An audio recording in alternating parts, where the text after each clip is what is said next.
Hello guys, welcome back to my channel. Welcome to Finance Market. Welcome to another video. Guys, Reliance power limited की share price का क्या target हो सकता है Monday वाले दिन, उसके ऊपर मैं आप लोगों से बातचीत करना चाहूँगा। और सबसे पहले यहाँ पे बताना चाहूँगा कि फ्राइडे वाले दिन की इसकी बिजनेस की स्थिति क्या रही। 2.65 पे ओपन हुआ एंड वहाँ से 2.60 का लो बनाता है एंड 2.90 का हाई बनाता है, जो कि फ्राइडे वाले दिन का अपर सर्किट बैंड लगा था। लोअर सर्किट बैंड 2.40 का हालांकि लगा था, लेकिन लोअर सर्किट में सिर्फ और सिर्फ इंट्राडे में 2.60 का ही लो बनाता है। 0.05 पैसे लो बनाता है अपने ओपन प्राइस के रेस्पेक्ट में। हालांकि इसकी क्लोजिंग प्राइस अगर आप देखें फ्राइडे वाले दिन की तो 2.90 की क्लोजिंग है, लगभग 0.25 पैसे ऊपर क्लोज होता है।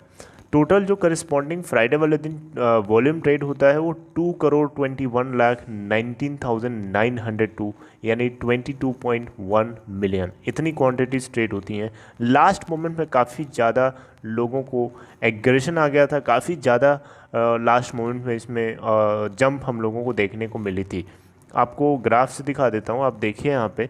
तो starting of the day, starting से लगभग मिड तक कॉन्स्टेंटली चलता रहा एक तरीके से। बीच में आप देखें यहाँ पे, लेकिन 1:15 के बाद से इसके अंदर काफ़ी ज़्यादा तेज़ी देखने को हम लोगों को फ्राइडे वाले दिन मिली। इसके अलावा आप करस्पॉन्डिंग क्वांटिटीज़ अगर आप डिलीवरी के लिए देखें तो 41.51% की क्वांटिटीज़ लोगों ने डीमेट अकाउंट में स्टोर करके रखी हैं। यहाँ पे जो टोटल आपको क्वांटिटीज़ दिख रही हैं, इस टोटल क्वांटिटीज़ का 41% जब निकालेंगे तो जो आपको फिगर मिलेगा उतनी क्वांटिटीज़ लोगों ने स्टोर करके सिक्योरिटी वाइज डीमेट में रखी हैं। 11.80 का इसका पी रेशियो है, 813.49 की इसकी मार्केट कैप है करोड़ में।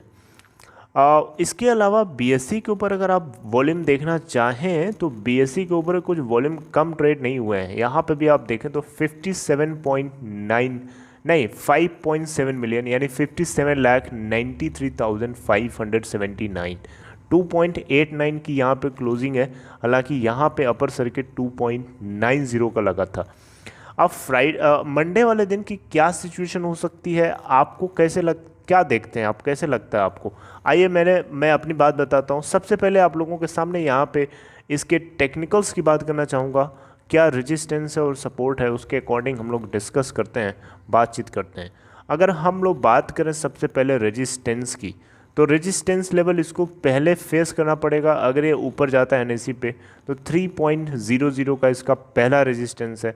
उसके बाद दूसरा रेजिस्टेंस लेवल इसको फेस करना पड़ेगा 3.10 पे and third level of resistance is kept at 3.30।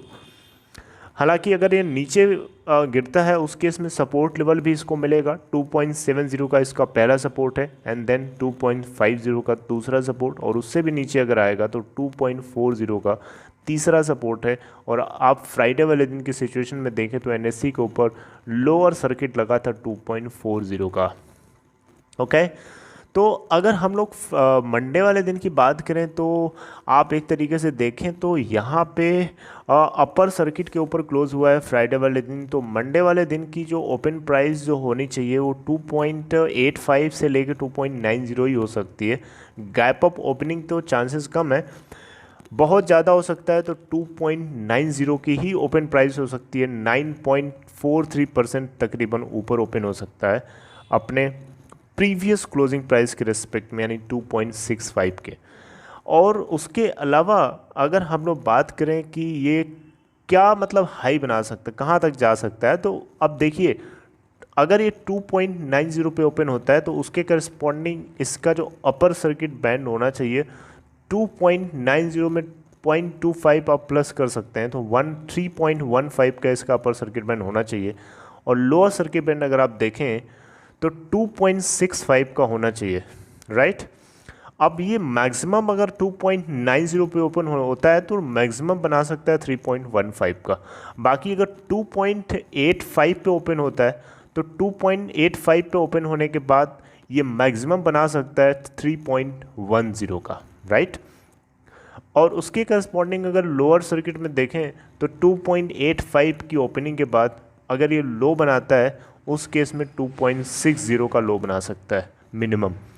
अब बाकी सिचुएशन कल क्या होती है, it all depends on this moment, उस मोमेंट पे क्या चल रहा है एक्चुअली पे। अभी आपको बताना चाहूँगा यहाँ पे कुछ चेंजमेंट करे गए हैं कंपनी की तरफ से। हालांकि एनुअल जनरल मीटिंग थी रिलायंस कम्युनिकेशन लिमिटेड के लिए, लेकिन चेंजेस आर पावर के अंदर भी हम लोगों को देखने को मिले हैं।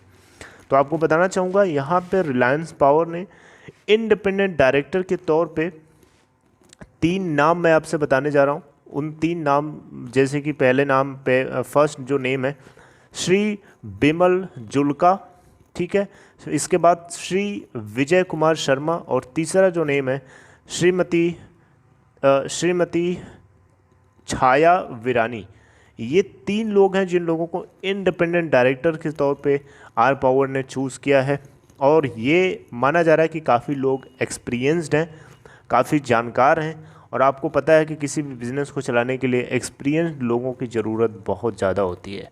तो ये एक स्टेप लिया गया है। इस स्टेप से यही पता चलता है, इस मूव से यही पता चलता है कि बोर्ड जो है इसको अच्छा, इसको प्रॉफिटेबल और इसको सेल्फ ऑपरेशनल बनाने में काफ़ी ज़्यादा मेहनत कर रहा है, कोशिश कर रहा है। आपको एक चीज़ बताना चाहूँगा, रिलायंस पावर लिमिटेड के अंदर जो ऑपरेशंस चलता है वो ऑपरेशन जो सेल्फ कैश से मतलब कंपनी के थ्रू जो कैश जनरेट होता है उससे कम चलता है, डेट से ज़्यादा चलता है, ठीक है। मतलब दिस कंपनी बेसिकली, ये कंपनी जो है ना, ये रन करती है अपने ऑपरेशंस को, जो भी ऑपरेशनल कॉस्ट आती है उसको बेयर करती है, उसको चुका पाती है लोगों से कर्जे लेकर के। ये एक अच्छा साइन नहीं है, ये एक बहुत बुरा साइन है, कंपनी को डुबाने वाला साइन है। This is not good, it should not happen. अब देखिए बहुत सारे प्रोजेक्ट्स चल रहे हैं, बांग्लादेश के अंदर भी कुछ प्रोजेक्ट चल रहा है। जापान की एक कंपनी जेरा के साथ इनका एक जॉइंट वेंचर है, आपको मैंने बताया भी था इससे रिलेटेड जो कुछ अपडेट आया था उसको लेकर के।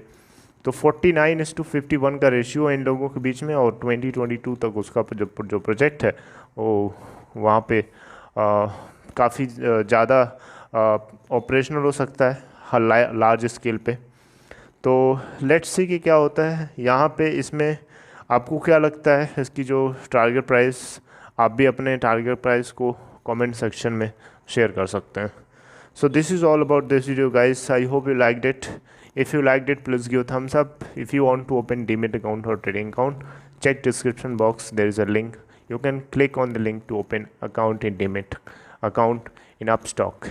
And last thing is that if you haven't subscribed Finance Market, please hit the subs button to get notifications. Press the bell icon to nearby that. See you next time. Take care guys.